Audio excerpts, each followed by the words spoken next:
I recently drove across Vancouver Island from Qualicum Beach in the east to Tofino in the west. If you're driving this route, here are 6 amazing places you can stop off at.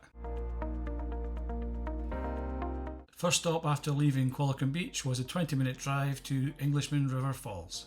When you arrive, you'll find lots of free parking. There's also information signs giving you details of the various trails you can do. Like many of the waterfalls, you have an upper falls and you have a lower falls, and you have the choice of which you visit first. At this location, you also have pit toilets as well as flush toilets. It's only around a 10-minute walk from the car park until you reach the bridge, which will give you your first glimpse of the stunning upper falls. As you can see, the surface is really good, so accessibility for people in wheelchairs with strollers, buggies, etc. is fine. We visited in June, and this is what the water levels were like in June.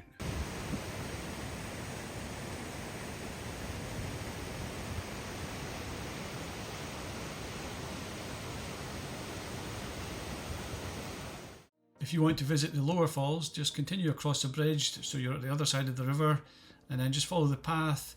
There are some more steps, as you can see here, but overall it's not too bad, and a 10-15 minute walk and you'll arrive at the lower falls bridge.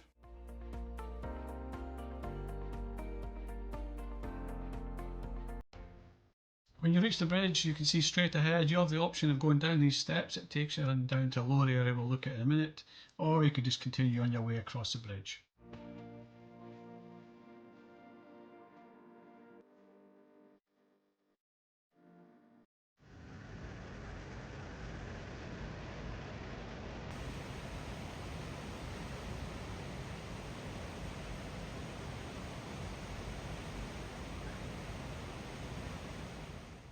If you are able to take the steps that take you down to the lower area, you do get an impressive view of the bridge from this angle. And in this area, I always find it impressive in these waterfalls where you have the ferocity of the upper falls, and then you have further down the river, it's as if it's a different river, but it's obviously it's the same river, just a lot calmer. You've obviously descended to get to the lower falls, so there is a bit of a climb to get back up, but you can see underfoot conditions are still good. And just before you arrive back at the car park, you'll find some seating areas, some uncovered seating, there's a covered area, there's a large campground at this location as well, and also the trails are suitable for walking, for biking, so a lot to do at Englishman River Falls. Our next stop was the Old Country Market at Coombs. This was a 14-minute drive from Englishman River Falls. This country market is often referred to as goats in the roof, and this is the reason why. They literally do have some goats on their roof.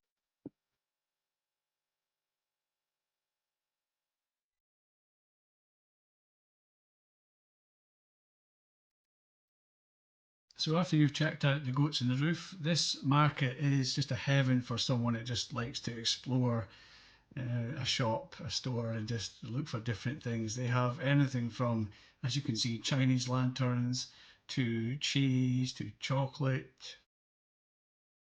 I mean, there was just too many things to list. You could make a separate video just on what this store sells. I should also add that the goats are on the roof between May and October only. I will add links to websites for each of the stops that I cover in this video. So for example, you can go into the Coombs Country Market site and you find out the goats are called Pip and Penny. As well as the Old Country Store, they also have a donut shop, they have an ice cream shop. There's also an Italian restaurant on site, as well as a cafe, and there's a few other establishments as well. There's plenty of free on-site parking. So if you fancy meeting Pip and Penny, then add this stop to your list. Stop number 3 was a 10-minute drive away, and this is Little Qualicum Falls. Similar to Englishman River Falls, they have various trails that you can do. There's a campground, there's good toilet facilities, both flush and pit toilets, as well as lots of free on-site parking. Upper falls and lower falls at this location as well. There's also the outdoor seating area that has a nice covered area. We decided to visit the upper falls first, and this is the sort of condition of the footpath as you make your way to the upper falls, cross over and make your way to the lower falls. So overall, not bad condition. For this waterfall, getting to the upper falls isn't too bad, but if mobility is an issue, the lower falls could be a challenge, and I'll show you the reason why just in a couple of minutes. These are the only steps that you have between the car park and the upper falls.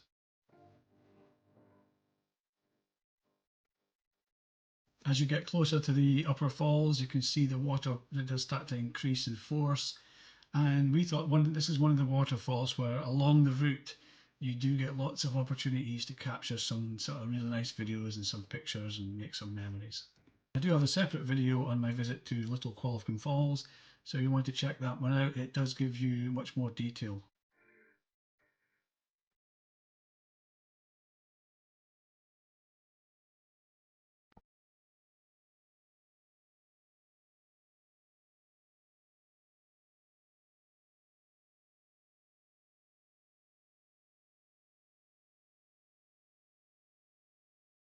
If you continue across the bridge, you'll see on the other side this sign for the viewpoint. As you can see, it's a little tricky underfoot here, but don't be concerned because even if you can't get down to this particular viewpoint, we still found you got a good view of the upper falls from just the normal sort of footpath. This waterfall may not be as big as Englishman River Falls, but it's still stunning just in its own individual way.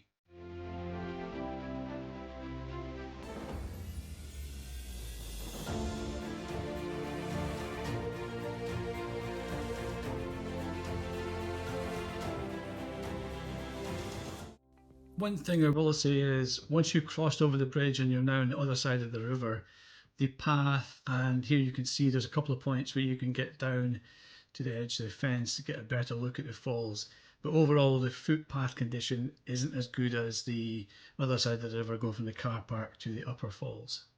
However, if you do continue on and you want to see the lower falls, after about 10-15 minutes you'll reach this bridge, and here you'll get a really good view of the lower falls.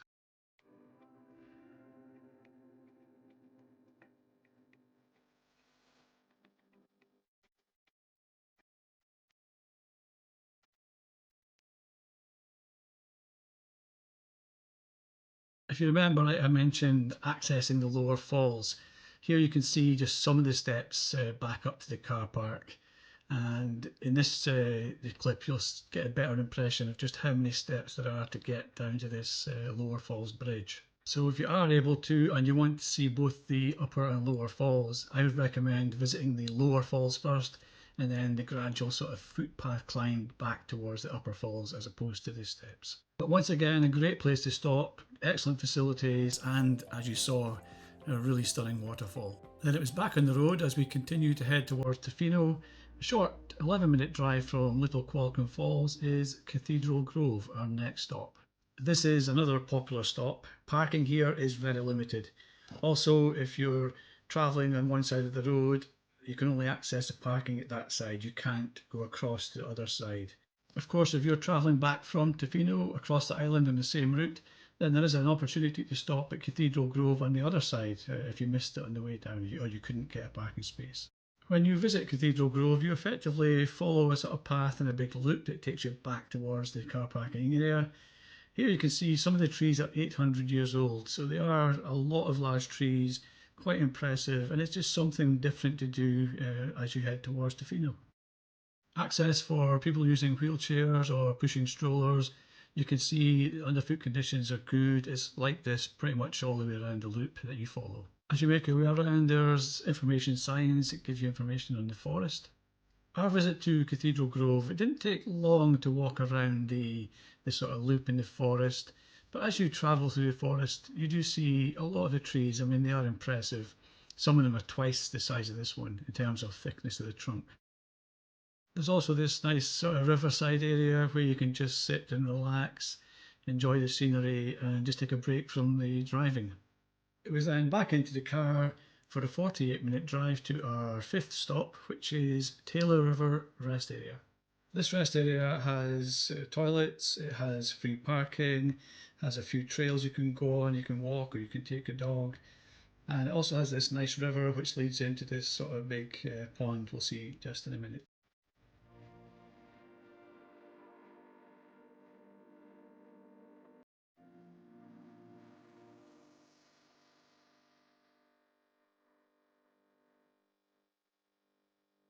A lot of people do like to go down to this sort of pond area or a lake area Just bear in mind access to this from the car park, and there's no sort of dedicated footpath, so you can see here it is quite steep, and something just to be careful, especially if you've got young children.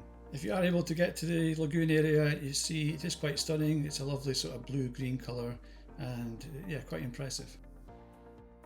And then it was on to our sixth and final stop before heading on to Tofino, and this one is Wally Creek. Wally Creek is very picturesque, as you can see, and on a nice day in the summer you could potentially swim in some of the pools, you can explore the rocks. The weather wasn't kind, as you can see when we stopped. It was quite heavy rain, but even then it still looks impressive, still looks really nice. One thing to note, there's only parking on one side of the road, and it's on a busy stretch of the road, and it's just off a bend as well, so you need to stop at Wally Creek when you're heading towards Tofino. If you're coming back from Tofino heading east, I wouldn't recommend you cross the carriageway to get into the parking area, because it could potentially be dangerous when you're pulling back out to rejoin the carriageway. Hope you've enjoyed this short video, found the information useful. If you have, please consider hitting a thumbs up and also subscribe to my channel. Thanks for watching.